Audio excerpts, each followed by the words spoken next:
एक बार महाराज युधिष्ठिर ने राजसूय यज्ञ किया। उस समय यज्ञ मंडप का निर्माण सुंदर तो था ही, अद्भुत भी था। यह अग मंडप इतना मनोरम था कि जल व थल की भिन्नता प्रतीत ही नहीं होती थी।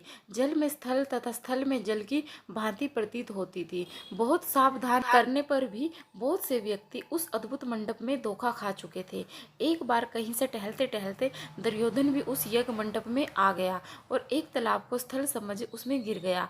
द्रौपदी ने यह देखकर अंधों की संतान अंधी कहकर उनका उपहास किया। इससे दुर्योधन चिढ़ गया। यह बात उसके हृदय में बाण समान लगी। उसके मन में द्वेष उत्पन्न हो गया और उसने पांडवों से बदला लेने की ठान ली। उसके मस्तिष्क में उस अपमान का बदला लेने के लिए विचार उपजने लगा। उसने बदला लेने के लिए पांडवों को घुत क्रीड़ा में हराकर उसे अपमान का बदला लेने की सोची। उसने पांडवों को जुए में पराजित कर दिया। पराजित होने पर भी प्रतिज्ञा अनुसार पांडवों को 12 वर्ष के लिए वनवास भोगना पड़ा। वन में रहते हुए पांडव अनेक कष्ट सहते रहे। एक दिन भगवान कृष्ण जब मिलने आए तब युधिष्ठिर ने उनसे अपने दुखों को कहा और दुख दूर करने का उपाय पूछा। तब श्री कृष्ण जी ने कहा, हे युधिष्ठिर, तुम विधि पूर्वक अनंत भगवान का व्रत करो। इससे तुम्हारा सारा संकट दूर हो जाएगा और तुम्हारा खोया राज्य पुनः प्राप्त हो जाएगा। इस संदर्भ में श्री कृष्ण ने उन्हें एक कथा सुनाई। प्राचीन काल में सुमत नाम का एक नेक तपस्वी ब्राह्मण था। उसकी पत्नी का नाम दीक्षा था। उसकी एक परम सुंदरी धर्मप्राण तथा ज्योतिर्निमय कन्या थी जिसका नाम सुशीला था। सुशीला जब बड़ी हुई तो उसकी माता दीक्षा की मृत्यु हो गई और पत्नी के मरने के बाद सुमत ने कर्क्षा नामक स्त्री से दूसरा विवाह कर लिया। सुशीला का विवाह ब्राह्मण सुमत ने कौंडिन्य ऋषि के साथ कर दिया। विदाई में कुछ देने की बात पर कर्कशा ने दामाद को कुछ ईंटें और पत्थरों के टुकड़े बांध कर दे दिए। कौंडियों ने ऋषि दुखी हो अपनी पत्नी को लेकर अपने आश्रम की ओर चल दिए, परंतु रास्ते में ही रात हो गई।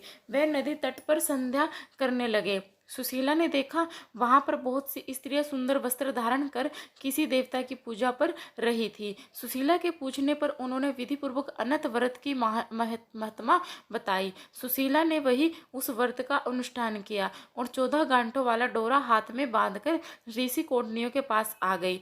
कौंडिन्यों ने सुशीला से डोरे के बारे में पूछा तो उसने सारी बात बता दी।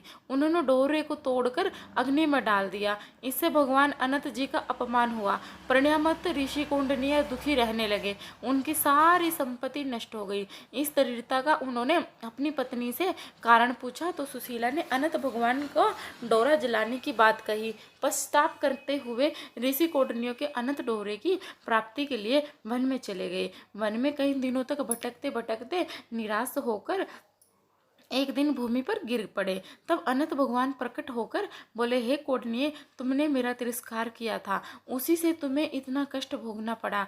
तुम दुखी हुए, अब तुमने पश्चाताप किया है, मैं तुमसे प्रसन्न हूँ। अब तुम घर जाकर विधि पूर्वक अनंत व्रत करो। 14 वर्ष व्रत करने से तुम्हारा दुख दूर हो जाएगा। तुम धन धान्य से संपन्न हो जाओगे। कौंडिन्य ने वैसा ही किया और उन्हें सारे क्लेशों से मुक्ति मिल गई। श्री कृष्ण की आज्ञा से युधिष्ठिर ने भी अनंत भगवान का व्रत किया, जिसके प्रभाव से पांडव महाभारत के युद्ध में विजयी हुए तथा चिरकाल तथा राज्य करते रहे। आपको हमारी वीडियो कैसी लगी है? वीडियो को लाइक करें, चैनल को सब्सक्राइब करें और कमेंट में ओम नमो भगवते वासुदेवाय जरूर लिखें।